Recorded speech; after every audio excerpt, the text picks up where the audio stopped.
Hello friends, welcome to crazy GK trick. दोस्तों, current affair की देखिए सीरीज को आगे बढ़ाते हुए आज के इस वीडियो में हम बात करेंगे सितंबर मंथ के सभी इंपॉर्टेंट करंट अफेयर की। बहुत ही इंपॉर्टेंट वीडियो है। सारे महत्वपूर्ण करंट अफेयर देखिए सितंबर के हम डिस्कस करेंगे। अगर आपको देखिए इस टॉपिक का पीडीएफ डाउनलोड करना है तो क्रेजी जीके ट्रिक का एप्लीकेशन डाउनलोड कर लीजिए, वहां पर आपको ऑप्शन मिल जाएगा।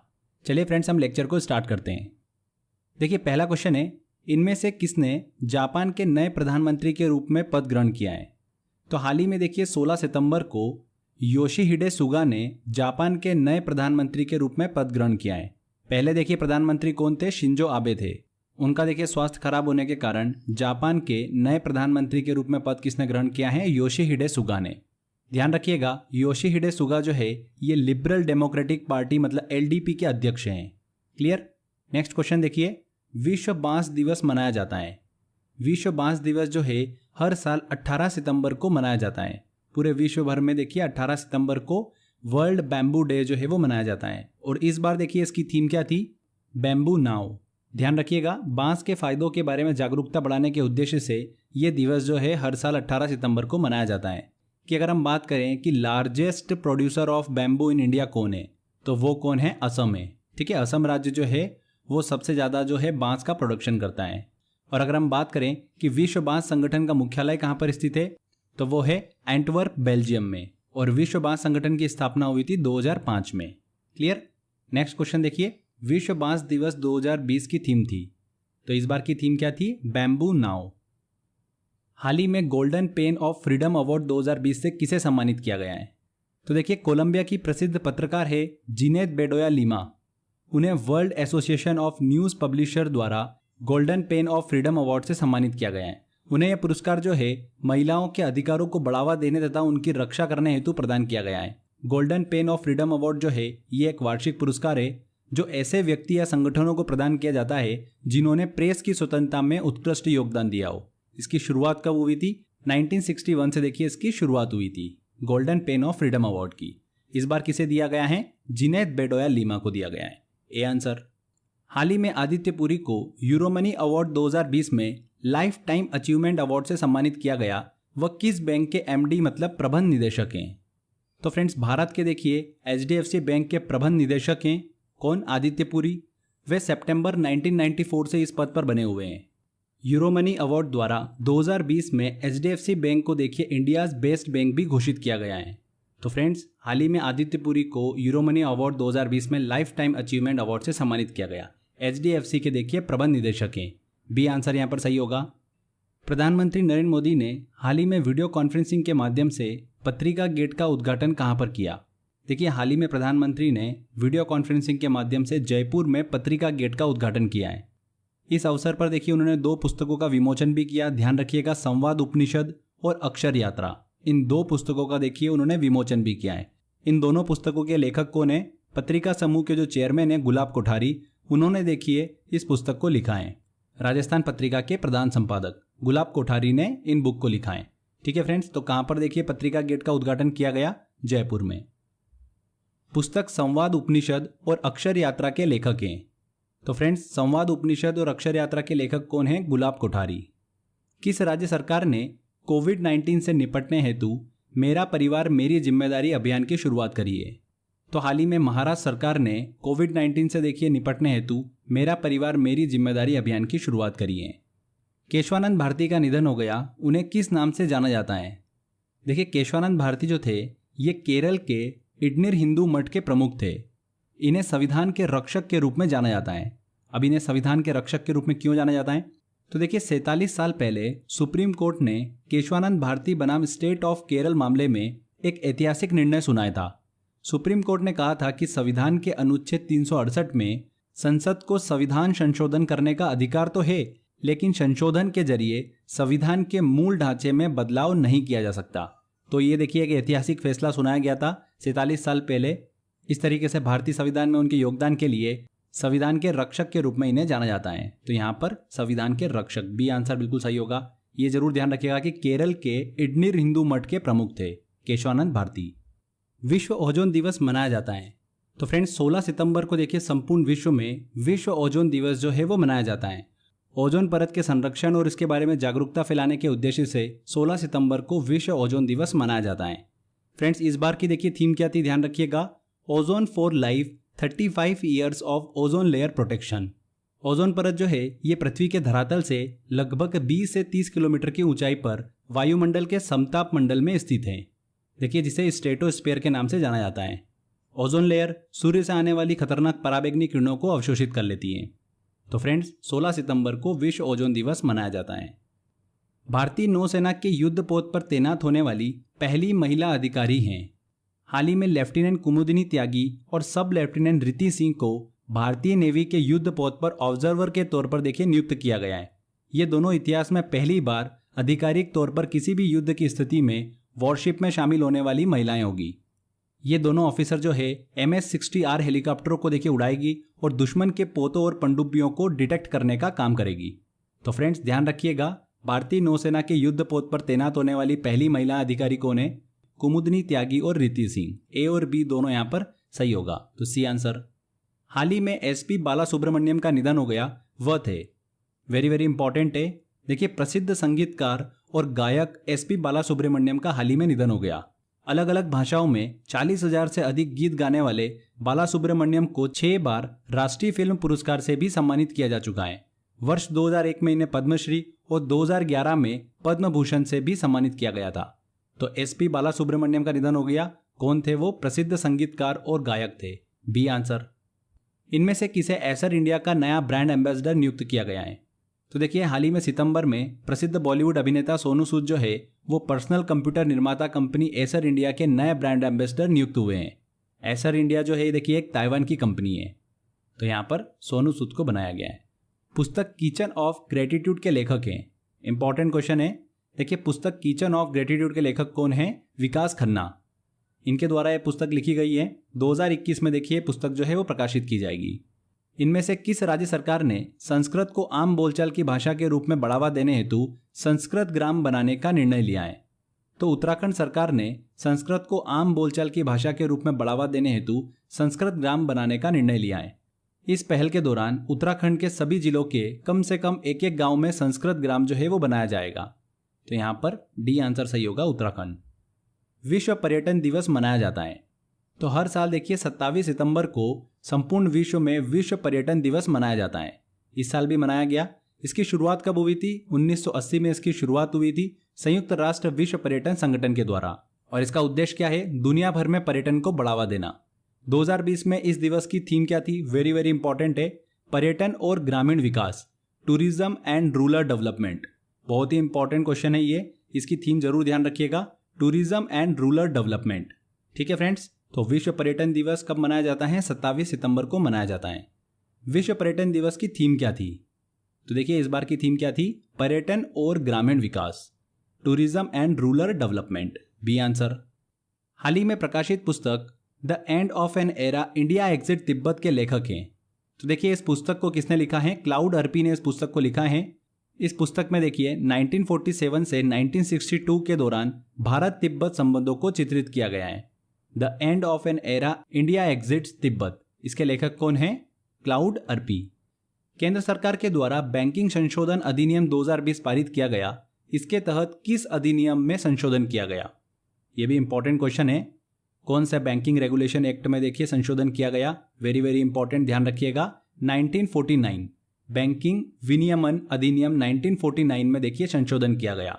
Banking regulation act 1949। संशोधन क्या किया गया? सहकारी जो बैंकें होती है, कोऑपरेटिव बैंकें होती है, उनको भारतीय रिजर्व बैंक के दायरे में लाने हेतु बैंकिंग विनियमन अधिनियम में संशोधन किया गया। यह कानून जो है RBI को जरूरत पड़ने पर कॉर्पोरेटिव बैंकों के मैनेजमेंट में बदलाव करने का अधिकार प्रदान करता है। इससे क्या होगा? सहकारी बैंकों में जो पैसा जमा करते हैं उनके देखिए आम हितों की रक्षा होगी। हाल ही में देखिए आपको एक घटना देखने को मिली होगी, PMC बैंक घोटाला, Punjab and Maharashtra cooperative bank घोटाला। यह मामला पूरा 4,355 करोड़ रुपए के घोटाले का था।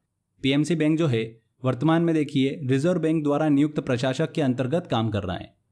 तो देखिए, इस तरीके से बैंक घोटाले को रोकने के लिए सहकारी बैंकों को भारतीय रिजर्व बैंक के दायरे में लाने हेतु ये संशोधन किया गया है बैंकिंग रेगुलेशन एक्ट 1949 में। अंतर्राष्ट्रीय लोकतंत्र दिवस 2020 की थीम थी। तो friends, international day of democracy कब मनाया जाता है? 15 सितंबर को हर साल मनाया जाता है। और देखिए 2020 में इसकी थीम थी COVID a spotlight on democracy. ठीक है, ये इस बार की थीम थी। इसका उद्देश्य क्या है? लोगों को लोकतंत्र मतलब डेमोक्रेसी, उससे जुड़ी संस्थानों के बारे में जागरूक करना। तो 2020 अंतर्राष्ट्रीय लोकतंत्र दिवस की थीम क्या थी? COVID a spotlight on democracy. A answer. इनमें से किस भारतीय कंपनी ने ऑस्ट्रेलिया की आईटी कंपनी DWS का अधिग्रहण किया है? तो भारतीय कंपनी HCL टेक ने ऑस्ट्रेलिया की आईटी कंपनी DWS का हाल ही में अधिग्रहण किया। HCL टेक की बात करें तो इसकी स्थापना कब हुई थी? 1976 में इसकी स्थापना हुई थी। और HCL टेक के फाउंडर कौन है? शिव नडार। वर्तमान में देखिए इन्हीं की बेटी रोशनी नडार मल्होत्रा जो है वो देखिए HCL टेक की चेयरमैन है। ये चीज भी आप ध्यान रखिएगा, करंट अफेयर में क्वेश्चन इंपॉर्टेंट है ये भी। नेक्स्ट लेते हैं, देखिए क्वेश्चन, US ओपन 2020 गोल्फ प्रतियोगिता का खिताब किस खिलाड़ी ने जीता? तो हाल ही में ब्राइसन डेचेम्बेउ ने US ओपन 2020 गोल्फ प्रतियोगिता का खिताब जीता है। ये देखिए किस देश के खिलाड़ी हैं? अमेरिका के खिलाड़ी हैं, ब्राइसन डेचेम्बेउ। केंद्र सरकार ने जम्मू कश्मीर आधिकारिक भाषा विधेयक 2020 के तहत डोगरी, कश्मीरी और हिंदी भाषा को जम्मू कश्मीर की आधिकारिक भाषा घोषित किया। इन भाषा के जुड़ने से आधिकारिक भाषा की संख्या हो गई है। जम्मू कश्मीर में आधिकारिक भाषा की संख्या अब कितनी हो गई है? पहले तो देखिए बहुत ही इंपॉर्टेंट क्वेश्चन है। जम्मू कश्मीर आधिकारिक भाषा विधेयक 2020 जो है हाल ही में संसद से पारित हुआ और इस विधेयक के तहत डोगरी, कश्मीरी और हिंदी भाषा को जम्मू कश्मीर की आधिकारिक भाषा जो है वो घोषित किया गया है। पहले देखिए जम्मू कश्मीर की 2 आधिकारिक भाषा थी, अंग्रेजी और उर्दू। अब 3 और शामिल हो गई है तो टोटल कितनी हो गई है? 5 हो गई है। तो ये ध्यान रखिएगा, यहाँ पर सी आंसर सही होगा। 5 कौन कौन सी है एक बार वो सुन लीजिए, कश्मीरी, डोगरी, हिंदी, अंग्रेजी और उर्दू। ये 5 भाषा जो है जम्मू कश्मीर की आधिकारिक भाषा है। आपको ऐसा भी एग्जाम में क्वेश्चन पूछ सकते हैं, 4 ऑप्शन दे दे और उनमें पूछेंगे कि जम्मू कश्मीर की कौन सी आधिकारिक भाषा नहीं है। ठीक है ना, तो ये 5 जरूर ध्यान रखिएगा। नेक्स्ट क्वेश्चन लेते हैं, 8 सितंबर को जयप्रकाश रेड्डी का निधन हो गया, वह थे? तो फ्रेंड्स देखिए प्रसिद्ध तेलुगु अभिनेता जयप्रकाश रेड्डी का हाल ही में निधन हो गया। 100 से ज्यादा फिल्मों में उन्होंने अभिनय किया था। तो कौन थे? देखिए ये अभिनेता थे, जयप्रकाश रेड्डी। D answer. अंतर्राष्ट्रीय शांति दिवस मनाया जाता है। अंतर्राष्ट्रीय स्तर पर सभी देशों के नागरिकों के बीच शांति बनाने के उद्देश्य से हर साल 21 सितंबर को अंतर्राष्ट्रीय शांति दिवस मनाया जाता है। संपूर्ण विश्व में देखिए अंतर्राष्ट्रीय शांति दिवस की इस बार थीम क्या थी? Shaping peace together. इस बार की थीम वेरी वेरी इंपॉर्टेंट है, शेपिंग पीस टुगेदर। पहली बार देखिए दिवस कब मनाया गया था? 1982 में यह दिवस मनाया गया था। नेक्स्ट क्वेश्चन देखिए इसी से रिलेटेड है, 2020 अंतर्राष्ट्रीय शांति दिवस की थीम थी। तो इस बार की थीम क्या थी friends? Shaping peace together. D answer यहां पर सही होगा। केंद्र सरकार ने आयुर्वेदिक शिक्षण और अनुसंधान विधेयक 2020 institute of teaching and research in Ayurveda bill 2020 संसद में पारित किया। इससे संबंधित सही कथन है। देखिए हाल ही में ये विधेयक जो है संसद से पारित हुआ है और इसके तहत देश में एक आधुनिक आयुर्वेद संस्था की स्थापना की जाएगी, मतलब ITRA की स्थापना की जाएगी, institute of teaching and research इन आयुर्वेद। इस संस्था का नाम जो है ध्यान रखिएगा आयुर्वेद शिक्षण एवं अनुसंधान संस्था है। और इस संस्थान की स्थापना कहां पर की जाएगी? गुजरात के जामनगर में इसकी स्थापना की जाएगी। तो यहां पर देखिए ये तीनों पॉइंट बिल्कुल सही होंगे। इसके तहत देश में एक आधुनिक आयुर्वेद संस्था की स्थापना की जाएगी, बिल्कुल सही। इसका नाम क्या होगा? देखिए आयुर्वेद शिक्षण एवं अनुसंधान संस्था, बिल्कुल सही। ये संस्थान जो है जामनगर गुजरात में स्थापित किया जाएगा, बिल्कुल सही। उपरोक्त तो सभी कथन यहां पर सही होंगे। इटालियन ओपन टेनिस टूर्नामेंट के पुरुष एकल का खिताब किसने जीता? यह भी इंपॉर्टेंट क्वेश्चन है। पुरुष एकल का खिताब किसने जीता है? नोवाक जोकोविच ने जीता है। यह प्रतियोगिता जो होती है इटालियन ओपन, ये क्ले कोर्ट पर खेली जाती है, मतलब मिट्टी के कोर्ट पर खेली जाती है। इस प्रतियोगिता को देखिए रोम मास्टर्स के नाम से भी जाना जाता है। सबसे ज्यादा बार देखिए राफेल नडाल ने 9 बार इटालियन ओपन टेनिस टूर्नामेंट का खिताब जीत रखा है। 2020 में देखिए किसने जीता है? नोवाक जोकोविच ने इस खिताब को जीता है। अगर महिलाओं की बात करें तो उसमें देखिए खिताब को जीता है सिमोना हालेप ने। यह भी इंपॉर्टेंट है कि महिला एकल का खिताब किसने जीता है? तो सिमोना हालेप। चर्चा में रहा अभ्यास है। अभ्यास क्या है? देखिए ये हाई स्पीड ड्रोन है। भारत ने हाल ही में स्वदेशी हाई स्पीड टारगेट ड्रोन अभ्यास का सफल परीक्षण किया है। DRDO ने देखिए इसका निर्माण किया है। DRDO ने ओडिशा के बालासोर से देखिए इसका सफल उड़ान परीक्षण किया है। इसका उपयोग जो है मिसाइल प्रणाली में एक लक्ष्य निर्धारण के लिए किया जाएगा। तो अभ्यास क्या है? एक हाई स्पीड ड्रोन है। हाल ही में किस राज्य में किन्फ्रा मेगा फूड पार्क का उद्घाटन किया गया? वेरी वेरी इंपॉर्टेंट है ये भी। केरल के देखिए पलक्कड़ जिले में इस पार्क का हाल ही में उद्घाटन किया गया है। ये देश का देखिए 20वां मेगा फूड पार्क है। मेगा फूड पार्क जो है ये कृषि उत्पादन को सीधे बाजार से जोड़ने के लिए एक तंत्र, एक सिस्टम है। 2008 में देखिए मेगा फूड पार्क योजना की शुरुआत हुई थी। इसके तहत देश में 42 मेगा फूड पार्क की स्थापना करने का लक्ष्य जो है वो निर्धारित किया गया है। तो हाल ही में देखिए देश के 20वें मेगा फूड पार्क का उद्घाटन किया गया केरल में, किन्फ्रा मेगा फूड पार्क। ध्यान रखिएगा, सी आंसर यहां पर सही होगा। हिंदी दिवस मनाया जाता है। देखिए हर साल 14 सितंबर को हिंदी दिवस जो है वो मनाया जाता है। अगर विश्व हिंदी दिवस की बात करें तो फ्रेंड्स 10 जनवरी को विश्व हिंदी दिवस मनाया जाता है। 14 सितंबर 1949 को भारत की देखिए संविधान सभा ने हिंदी भाषा को राजभाषा का दर्जा दिया था, इसीलिए 14 सितंबर को हिंदी दिवस के रूप में मनाया जाता है। B answer. हाल ही में डीआरडीओ ने कहां से HSTDV hypersonic technology demonstration vehicle का सफल परीक्षण किया? तो कहां से? ओडिशा के व्हीलर द्वीप से। बी आंसर यहां पर सही होगा। ओडिशा के व्हीलर द्वीप स्थित डॉक्टर APJ अब्दुल कलाम प्रक्षेपण केंद्र से इसका सफल परीक्षण जो है वो किया गया है। इसी के साथ साथ देखिए अमेरिका, रूस और चीन के बाद भारत चौथा देश बन गया है जिसने खुद से हाइपरसोनिक तकनीक विकसित कर सफलतापूर्वक उसका परीक्षण किया है। हाइपरसोनिक मिसाइल जो है देखिए ये 2000 किलोग्राम वजन वाला परमाणु हथियार ले जाने में सक्षम है। ये 6000 किलोमीटर दूर के लक्ष्य को भी आसानी से भेज सकती हैं। तो हाइपरसोनिक टेक्नोलॉजी डिमॉन्स्ट्रेशन व्हीकल का भारत ने सफल परीक्षण किया। हाल ही में प्रकाशित पुस्तक आज़ादी, फ्रीडम, फैशिज्म फिक्शन के लेखक हैं। देखिए इस पुस्तक के लेखक कौन है? अरुंधति राय हैं। हाल ही में देखिए इनके द्वारा पुस्तक लिखी गई है। अरुंधति राय जो है इन्हें देखिए 1997 में the God of small things के लिए बुकर पुरस्कार भी दिया जा चुका है। तो कौन है इस पुस्तक के लेखक? अरुंधति राय हैं। A answer. विश्व रेबीज दिवस मनाया जाता है। विश्व रेबीज दिवस देखिए हर साल 28 सितंबर को मनाया जाता है। रेबीज बीमारी के बारे में जागरूकता फैलाने के उद्देश्य से हर साल देखिए 28 सितंबर को यह दिवस मनाया जाता है। रेबीज जो है ये जानवरों के काटने से फैलने वाली एक बीमारी है। यह वायरस संक्रमित एक रोग है जो कि मस्तिष्क पर प्रहार करता है। वर्ष 2007 में देखिए पहला विश्व रेबीज दिवस जो है वो मनाया गया था। अगर हम बात करें कि 2020 में विश्व रेबीज दिवस की थीम क्या थी? एंड रेबीज कोलैबोरेट वैक्सीनेट इस बार की थीम थी। क्रिकेटर इयान बेल ने क्रिकेट के सभी प्रारूपों से संन्यास लेने की घोषणा की। वह किस देश के खिलाड़ी हैं? तो देखिए इंग्लैंड के प्रसिद्ध खिलाड़ी इयान बेल ने क्रिकेट के सभी प्रारूपों से संन्यास लेने की हाल ही में घोषणा की है। हाल ही में नए संसद भवन के निर्माण हेतु किस कंपनी को कॉन्ट्रैक्ट हासिल हुआ है? तो फ्रेंड्स सितंबर में टाटा प्रोजेक्ट्स लिमिटेड ने नए संसद भवन के निर्माण का कॉन्ट्रैक्ट जो है वो हासिल किया है। Tata project limited. B answer यहां पर सही होगा। देखिए नए संसद भवन के निर्माण के लिए इन्होंने 861 करोड़ रुपए की बोली लगाई थी जो कि सबसे कम थी। इस पूरे प्रोजेक्ट का 1 वर्ष की अवधि में मतलब 2022 तक पूरा होने की संभावना है। नई बिल्डिंग को देखिए त्रिभुज के आकार में डिजाइन किया गया है। अभी जो वर्तमान में संसद है इस बिल्डिंग का उद्घाटन कब हुआ था? 1927 में इसका उद्घाटन हुआ था। और इस संसद भवन को देखिए डिजाइन किसने करा था? एडविन लुंटियस ने। ये चीज भी आप ध्यान रखिएगा, ठीक है। टाटा प्रोजेक्ट लिमिटेड को देखिए हाल ही में ये टेंडर मतलब कॉन्ट्रैक्ट जो है वो दिया गया है। भारत सरकार ने किस प्राणी के संरक्षण के लिए राष्ट्रीय संरक्षण रणनीति जारी की है?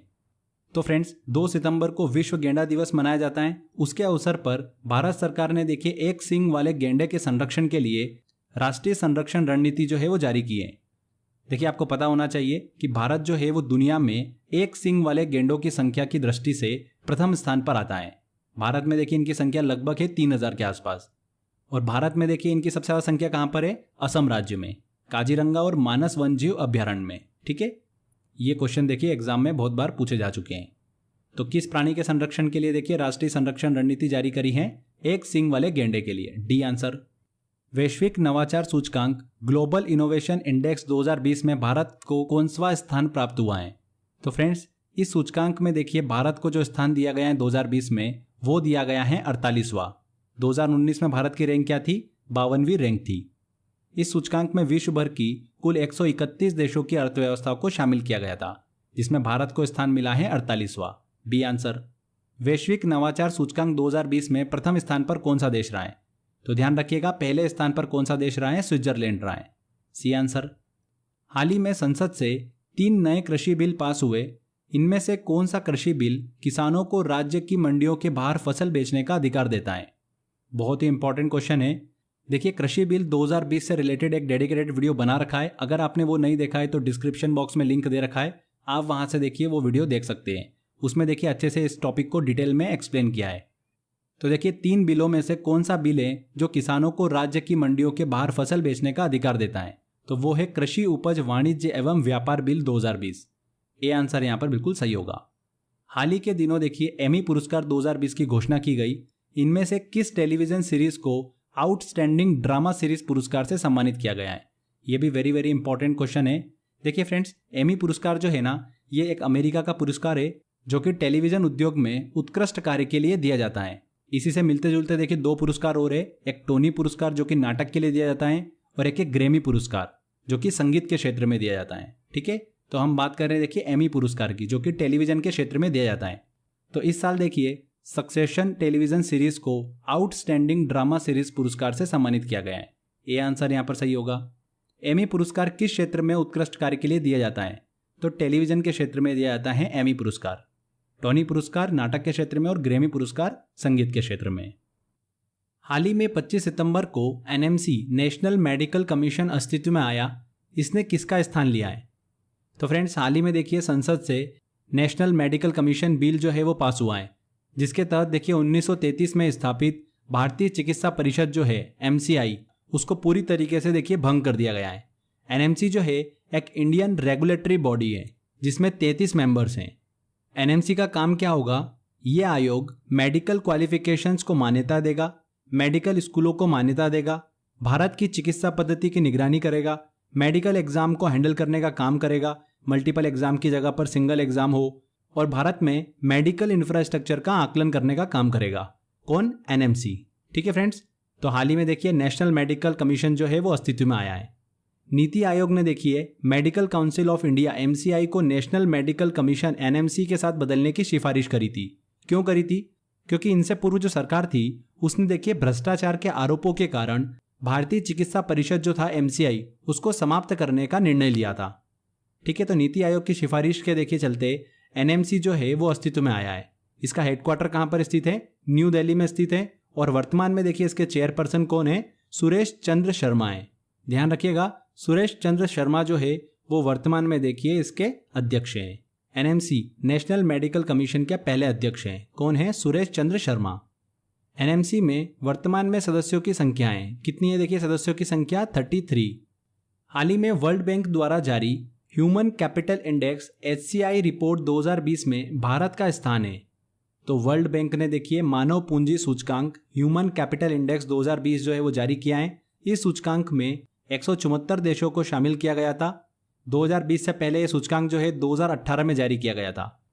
ह्यूमन कैपिटल इंडेक्स 2020 में देखिए पहले स्थान पर है सिंगापुर और भारत की रैंक क्या है? 116 रैंक है। इस रिपोर्ट में स्वास्थ्य तथा शिक्षा जैसे पैमानों पर देशों का आकलन किया गया है। तो भारत की रैंक क्या है? 116 नंबर पर है भारत। C answer. संयुक्त राष्ट्र महासभा का 75वां सत्र हाल ही में आयोजित किया गया। इस सत्र में भारत का प्रतिनिधित्व किसने किया है? तो देखिए हर बार ये सत्र जो है वो कहाँ पर आयोजित किया जाता है? न्यूयॉर्क में आयोजित किया जाता है। पर कोविड-19 पैंडेमिक के चलते इस बार ये वर्चुअली देखिए ऑर्गेनाइज किया गया। UNGA मतलब संयुक्त राष्ट्र महासभा की स्थापना कब हुई थी? 1945 में इसकी स्थापना हुई थी। और वर्तमान में इसके अध्यक्ष कौन है? टर्की के वोल्कन बोजगीर। ध्यान रखिएगा, संयुक्त राष्ट्र महासभा के 75वें सत्र में भारत का प्रतिनिधित्व किया है नरेंद्र मोदी ने। भारत को बांग्लादेश से जोड़ने वाला सोनामुरा दोड़कंडी जलमार्ग हाल ही में शुरू किया गया। यह जलमार्ग बांग्लादेश को किस भारतीय राज्य से जोड़ता है? तो फ्रेंड्स, सोनामुरा दोलकंडी जलमार्ग जो है ये देखिए हाल ही में शुरू किया गया और भारत के त्रिपुरा राज्य के सोनामुरा जिले से शुरू होता है, जो बांग्लादेश के दोड़कंडी तक पहुंचता है। इस जलमार्ग के शुरू होने से बांग्लादेश में उत्पन्न होने वाली सीमेंट जो है वो भारत तक इजीली पहुंच पाएगी। ये जलमार्ग जो है व्यापार के दृष्टिकोण से बहुत ही महत्वपूर्ण मार्ग है और ये किस नदी पर है? गोमती नदी पर है। ध्यान रखिएगा, जो कि मेघना नदी की सहायक नदी है। तो फ्रेंड्स, सोनामुरा दोड़कंडी जलमार्ग जो है हाल ही में शुरू किया गया, जो बांग्लादेश को भारतीय राज्य त्रिपुरा से कनेक्ट करता है। ध्यान रखिएगा, त्रिपुरा। D answer. प्रसिद्ध वैज्ञानिक डॉक्टर गोविंद स्वरूप का निधन हो गया। उन्हें किस क्षेत्र में योगदान के लिए जाना जाता है? तो फ्रेंड्स, देखिए भारत के फादर ऑफ रेडियो एस्ट्रोनॉमी मतलब भारत में रेडियो खगोल शास्त्री के जनक के रूप में इन्हें जाना जाता है, गोविंद स्वरूप को। रेडियो एस्ट्रोनॉमी रेडियो खगोल शास्त्र क्या होता है? एस्ट्रोनॉमिकल ऑब्जेक्ट खगोलीय वस्तुओं जैसे अंतरिक्ष में उपस्थित बहुत सारे पिंडों का अध्ययन करना रेडियो तरंगों के माध्यम से, इसी को हम क्या बोलते हैं? रेडियो एस्ट्रोनॉमी बोलते हैं। तो भारत में रेडियो एस्ट्रोनॉमी मतलब रेडियो खगोल शास्त्र के जनक के रूप में जाना जाता है डॉक्टर गोविंद स्वरूप को। तो यहाँ पर रेडियो खगोल शास्त्र, ए आंसर सही होगा। 5 सितंबर शिक्षक दिवस पर राष्ट्रपति रामनाथ कोविंद ने कितने शिक्षकों को राष्ट्रीय शिक्षक पुरस्कार से सम्मानित किया है? तो इस साल देखिए 5 सितंबर को 47 शिक्षकों को राष्ट्रीय शिक्षक पुरस्कार से सम्मानित किया है। हाल ही में इंदिरा नेवी समुद्री अभ्यास के 11वें संस्करण का आयोजन किया गया। यह अभ्यास भारत और किस देश के बीच किया जाता है? तो फ्रेंड्स, किन देशों के बीच में किया जाता है? भारत और रशिया के बीच में ये आयोजित किया जाता है, इंदिरा नेवी। हाल ही में देखिए इसका 11वां संस्करण जो है वो आयोजित किया गया। मलक्का जल डमरू मध्य जो है बंगाल की खाड़ी में, वहां पर देखिए इसका आयोजन किया गया। 2003 से देखिए इस इंदिरा नेवी समुद्री अभ्यास की शुरुआत हुई थी। भारत और रूस जो है वो इस समुद्री अभ्यास को करते हैं, तो यहाँ पर ए आंसर। साथ ही एक चीज और ध्यान रखिएगा, due to current pandemic situation के कारण इंडिया ने काउकास 2020 मल्टीनेशनल एक्सरसाइज से अपना नाम जो है वो वापस ले लिया था, जो कि कहां पर आयोजित हुई है? रशिया में आयोजित हुई है। ठीक है, नेक्स्ट क्वेश्चन लेते हैं। Ministry of commerce and industry द्वारा ईज ऑफ डूइंग बिजनेस मामले में राज्यों की रैंकिंग जारी की गई, जिसमें कौन सा राज्य पहले स्थान पर है? तो ministry of commerce and industry ने देखिए ईज ऑफ डूइंग बिजनेस मामले में राज्यों की रैंकिंग जो है वो जारी करी है। ये इसका देखिए 4th एडिशन है। वर्ष 2019 के लिए आंध्र प्रदेश को प्रथम स्थान दिया गया है और सेकंड नंबर पर आए हैं उत्तर प्रदेश। ठीक है, तो यहाँ पर सी आंसर। वर्तमान में हरिवंश नारायण सिंह है। फ्रेंड्स देखिए बहुत सुर्खियों में रहे हैं। ये कौन है? जेडीयू के राज्यसभा सांसद हैं और हाल ही में देखिए हरिवंश नारायण सिंह ने फिर से राज्यसभा के उपसभापति का चुनाव जो है वो जीत लिया है। राज्यसभा का सभापति जो होता है वो भारत का उपराष्ट्रपति होता है और इनकी अनुपस्थिति में उपसभापति जो होता है वो सभा को कार्यान्वित करता है। तो हाल ही में राज्यसभा के उपसभापति का चुनाव जो है किसने जीता है? हरिवंश नारायण सिंह ने जीता है। पुनः देखिए ये राज्यसभा के उपसभापति बने हैं, तो यहाँ पर उपसभापति है राज्यसभा के, B answer. International literacy day अंतर्राष्ट्रीय साक्षरता दिवस मनाया जाता है। तो दुनिया के ज़्यादा से ज़्यादा लोगों तक शिक्षा को पहुंचाया जा सके, ज़्यादा से ज़्यादा लोग शिक्षित हो, इस उद्देश्य से 8 सितंबर को देखिए अंतर्राष्ट्रीय साक्षरता दिवस मनाया जाता है। 2020 में इसकी थीम क्या थी? Literacy teaching and learning in the covid crisis and beyond, ये इस बार की थीम थी। देश में देखिए अगर हम बात करें पुरुष साक्षरता दर जो है वो कितनी है? तो लगभग 84% है और महिला साक्षरता दर देखिए कितनी है? लगभग 70%।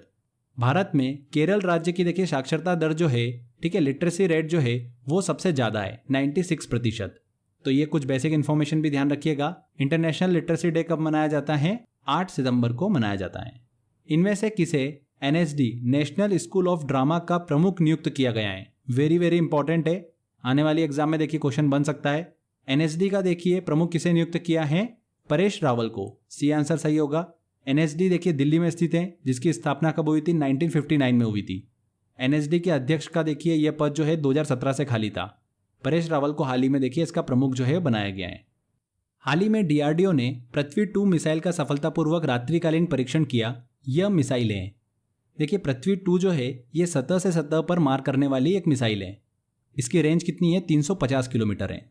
ओडिशा के चांदीपुर परीक्षण रेंज से सफलतापूर्वक रात्रिकालीन परीक्षण जो है वो हाल ही में किया गया। डीआरडीओ ने इसका सफलतापूर्वक परीक्षण किया है पृथ्वी 2 मिसाइल का।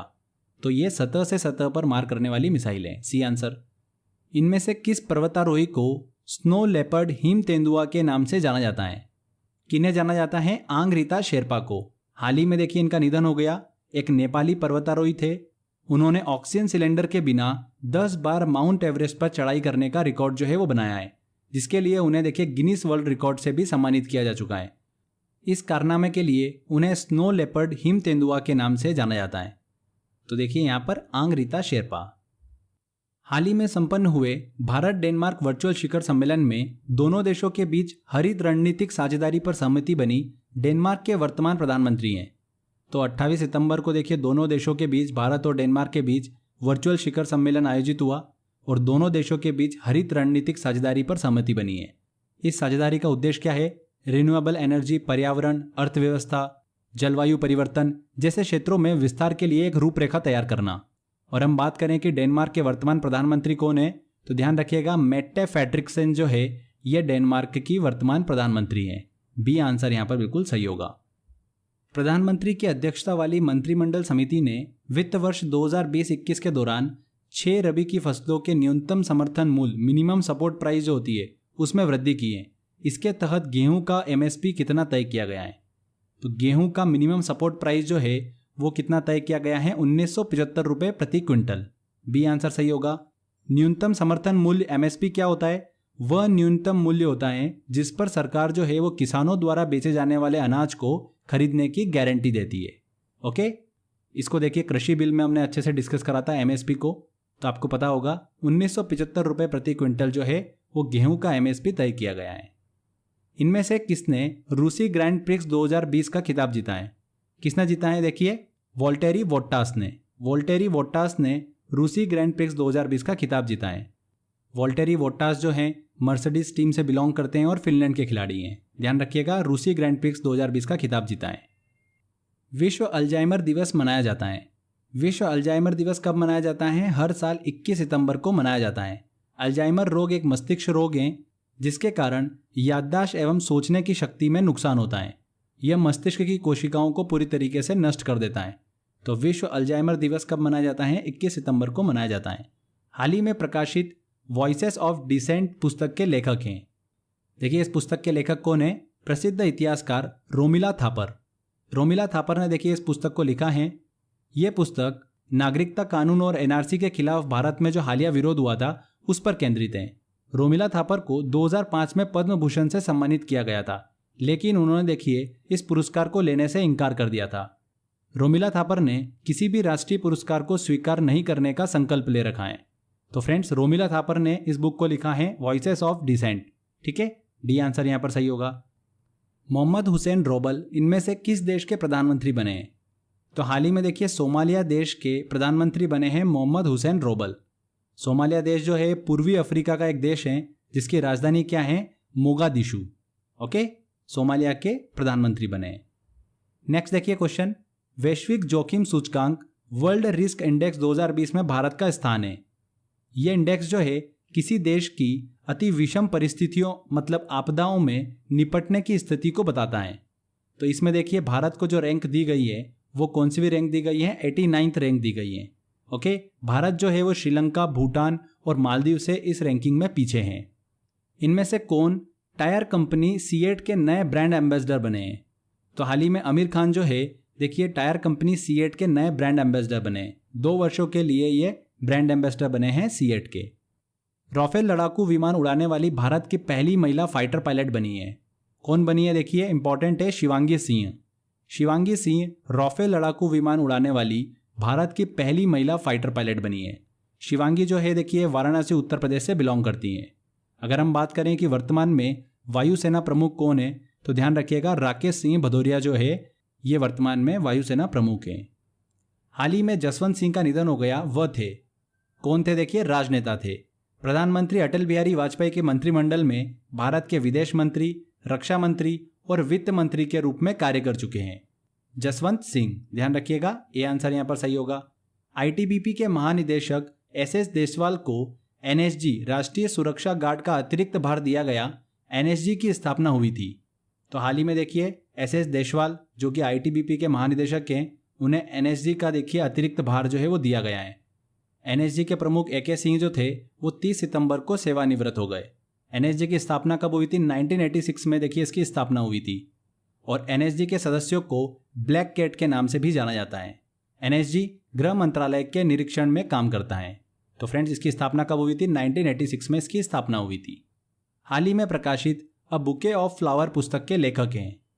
तो देखिए रक्षा मंत्री राजनाथ सिंह ने डॉक्टर कृष्णा सक्सेना की पुस्तक का हाल ही में विमोचन किया है, जिसका नाम है अ बुके ऑफ फ्लावर। यहां पर Krishna Saxena, C answer.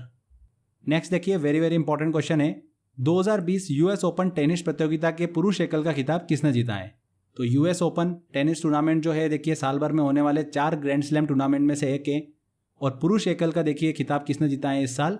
Dominic Thiem ने जीता है। डोमिनिक थीम जो हैं ये देखिए ऑस्ट्रिया के खिलाड़ी हैं और पहली बार इन्होंने यूएस ओपन टेनिस प्रतियोगिता का खिताब जीता है। तो यहाँ पर B answer. 2020 US open tennis प्रतियोगिता के महिला एकल का खिताब किसने जीता है? किसने जीता है फ्रेंड्स? देखिए नाओमी ओसाका ने। जापान की प्रसिद्ध खिलाड़ी है नाओमी ओसाका। उन्होंने देखिए 2020 यूएस ओपन टेनिस प्रतियोगिता के महिला एकल का खिताब जीता है। यूएस ओपन टेनिस प्रतियोगिता किस प्रकार के मैदान पर आयोजित की जाती है? तो किस प्रकार के देखिए मैदान पर आयोजित की जाती है? हार्ड कोर्ट पर खेली जाती है यूएस ओपन। देखिए फ्रेंड्स, जो फ्रेंच ओपन है वो क्ले कोर्ट पर खेला जाता है। विंबलडन टेनिस टूर्नामेंट जो है वो ग्रास कोर्ट पर खेला जाता है और ऑस्ट्रेलिया ओपन और यूएस ओपन दोनों खेले जाते हैं हार्ड कोर्ट पर। तो यहाँ पर बी आंसर जो होगा बिल्कुल सही होगा। ठीक है, तो फ्रेंड्स ये थे देखिए हमारे सितंबर मंथ के सभी important current affair. I hope आपने ध्यान से सुना होगा। वेरी वेरी इंपॉर्टेंट है, आने वाली एग्जाम में यहाँ से क्वेश्चन बन सकता है, तो अच्छे से प्रैक्टिस कर लीजिए। अगर आपको देखिए इस टॉपिक का पीडीएफ डाउनलोड करना है तो क्रेजी जीके ट्रिक का एप्लीकेशन डाउनलोड कर लीजिएगा। साथ ही आप टेलीग्राम चैनल जरूर ज्वाइन कर लीजिएगा। डिस्क्रिप्शन बॉक्स में मैंने लिंक दे रखा है, आप वहाँ पर क्लिक करके ज्वाइन कर सकते हैं।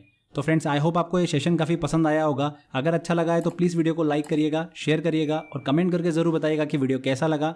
अगर आपने अभी तक चैनल को सब्सक्राइब नहीं करा है तो सब्सक्राइब भी कर लीजिए, क्योंकि इस तरीके के बेनिफिशियल वीडियो जब भी मैं अपलोड करूंगा आपको उसका बेनिफिट मिलता रहेगा। तो फ्रेंड्स मिलते हैं अगले वीडियो में। जय हिंद, जय भारत।